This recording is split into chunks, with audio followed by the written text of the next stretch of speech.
Okay, so hi guys, and as promised, here's the first in the Cinema 4D tutorials. Before I start, a speed art will be coming fairly soon. I know I said that last week, but I've been struggling with ideas, and now I've finally got one. Just kind of figuring out how to run with it, but it will be up very soon. Got an intro to do, and then I'll work on it after that. Um, But yeah, basically in this Cinema 4D tutorial, I want to start off as if what would I wanted to know when I was starting out in graphics. And the first thing that was a pain for me was making anything look good, and especially render settings and how to get something to render out well and then how to light it well. So if I get time, I'm definitely going to go through lighting, but if I don't get time, then it's just going to be render settings for now, and then next time it'll be lighting. Um, but anyway, let's get started. And the first thing I want to do is go to my output. Now, as a general rule, it's either 1280p, 1080p, or 720p. And 720p is 1280 by 720. So for the sake of the tutorial and rendering speed, I'll go for that. 1080p is 1920 by 1080. That's pretty much that there. Now, if you were going to render out an intro, then frame rate would be important. Generally, 30 FPS is what intros run at. If you wanted a higher quality or a smoother video, then you go for 60 FPS.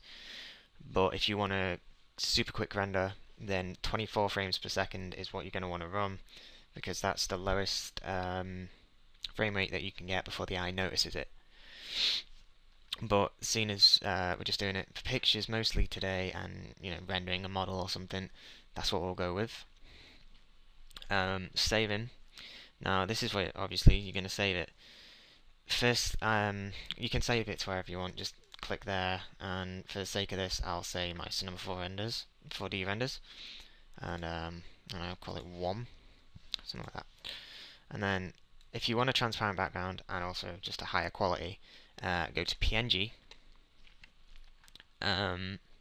Leave all of that as it is. For transparent background, even if you don't want it alpha, and then straight alpha as well. But don't click the alpha channel if you're going to be using a seamless background. And what that basically is well, it's in my an infinite floor. It's in my studio pack, which if you want something easy to go and just set up while you're rendering out whatever, go and use that. Or of course you could pay out for grayscale colors, which is great as well. So now the next set of our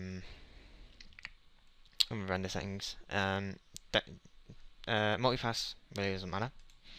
Anti-aliasing. Now generally you want best 2x2, 4x4. That's going to give you a nice smooth image with no, real grain.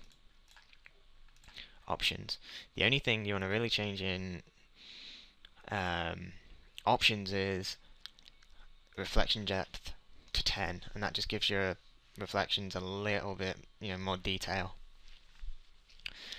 Now for effects we're going to add. The first one is ambient occlusion, because generally when we're using our next effect in our render settings, you don't use lights that cast a shadow. So what ambient occlusion does is add in those shadows for you.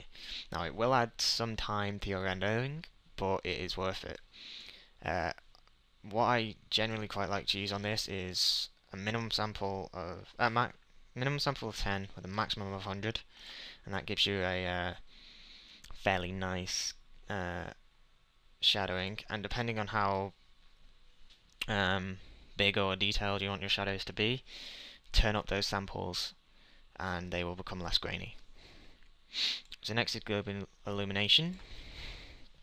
Now what this is it basically changes the way that the objects react to the light, and the way that the light bleeds through the image, and it generally makes the image look a lot better without you having to do so much work with your lighting setup, and it will, give you a high quality image.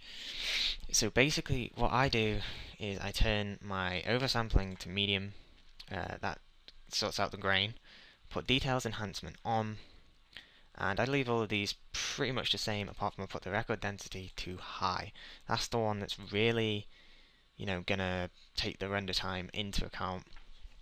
Now if I was doing a test render, I'd turn the minimum rate and the maximum rate, I'd turn the minimum rate up and the maximum rate down. I'll show you what I mean. Delaunay high, it doesn't really, but medium for example, turn the minimum rate up and the maximum rate, it stays the same in this, but you would turn it down. And, you might, if you were going for a quicker render, put this to -2 and then the max rate to -1, something like that. There you go, preview render, exactly what it is. But for now, we'll go for high for our final image. And, that's pretty much render settings done. Now, so you don't have to do this every time you go in, go ahead, go into Save Preset, and I'll just call it Tutorial for now. But you can call it, GI render settings, whatever you want to call it. Now, if I want to actually activate that, go to Load Preset here.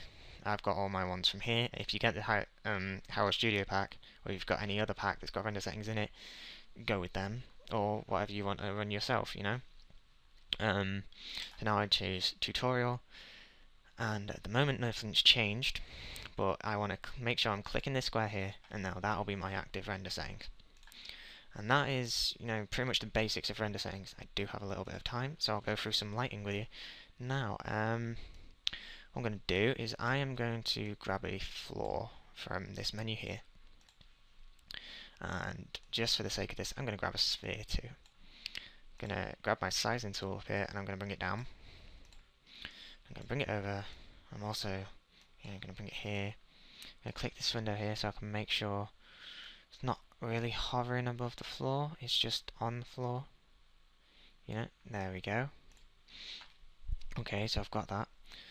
And now what I'm going to do is make the starting of a softbox, which is what I'm going to show you how to do, and possibly espresso tag. I'm not sure if that's a little bit too advanced to start off when I'm saying this is a beginner course. I'm still figuring that out, but I think it is useful because it's a time-saving measure. So what I'm going to do is I'm going to grab a plane. I'm just going to make this a little bit wider, a little bit smaller. You know what, I'll say 500 by 300, like this, on here. Okay, so now what I also want to do is rotate this to probably about 35 degrees, there we go. There's a good way to start with. Gonna zoom out a little bit here. Okay, now what I want to do is I want to take an area light.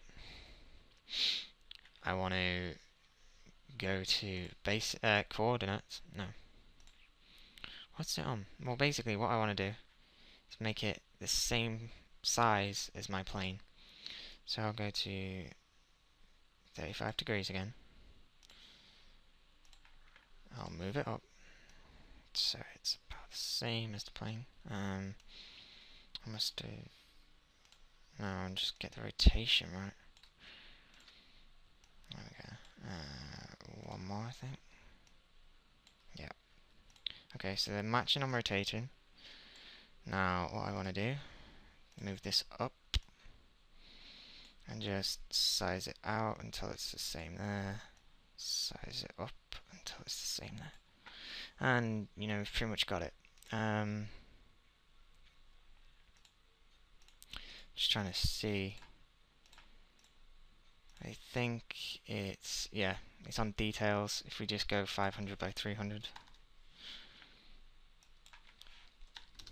And now they're exactly the same.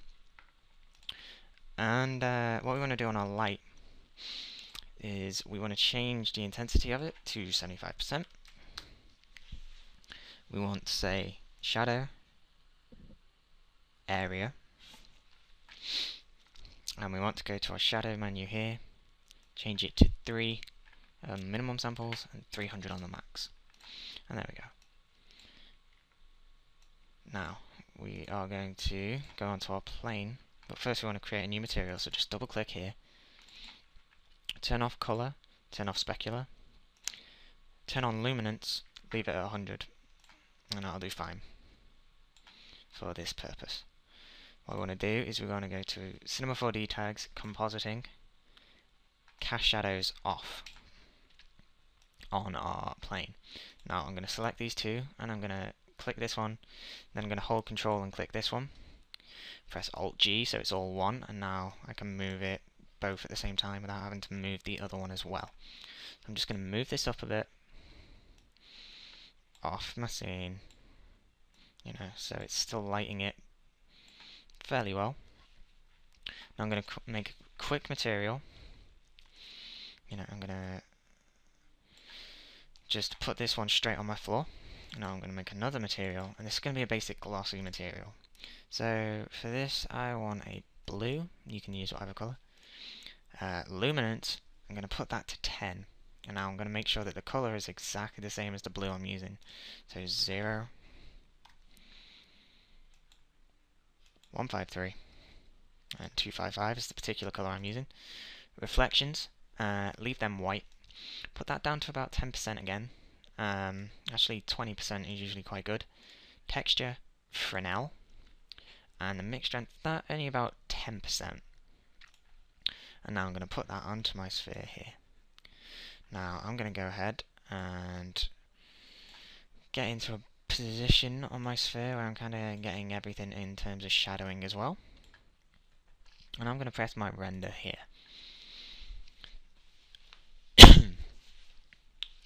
And now hopefully you're going to see the shadowing, and you're also going to see what is quite a good image. As you can see, we've got nothing in the background here, it's just a normal background, but in my next tutorial I'll show you how to create a scene to use with your softbox so that you have a background basically. Now my shadow there, I'm not quite liking, it looks a little bit too harsh, so before I go through the whole render I'm going to go to my light, I'm going to go to shadow, I'm going to change the density to maybe 10% and see how that looks. So now you just let it render out again.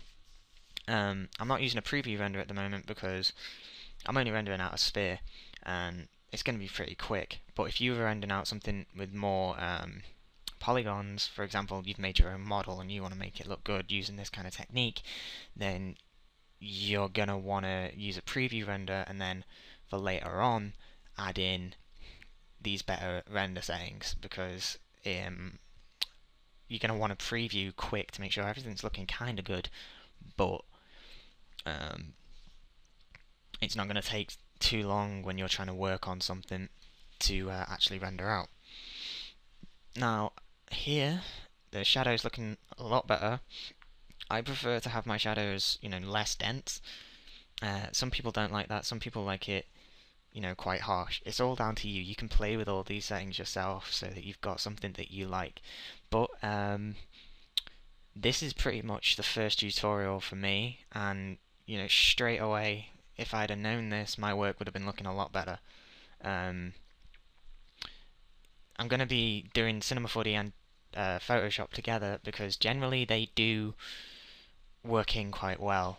So once I've taught you the basics of each, I'm going to show you how to take it from one to the other and combine your work with them, and hopefully it will become useful for you. And I hope you've liked this tutorial, guys. If you've got any comments at all or any requests of anything you would like to learn, please drop me a comment or a PM and I'll happily get it done for you. Anyway, see you around, guys.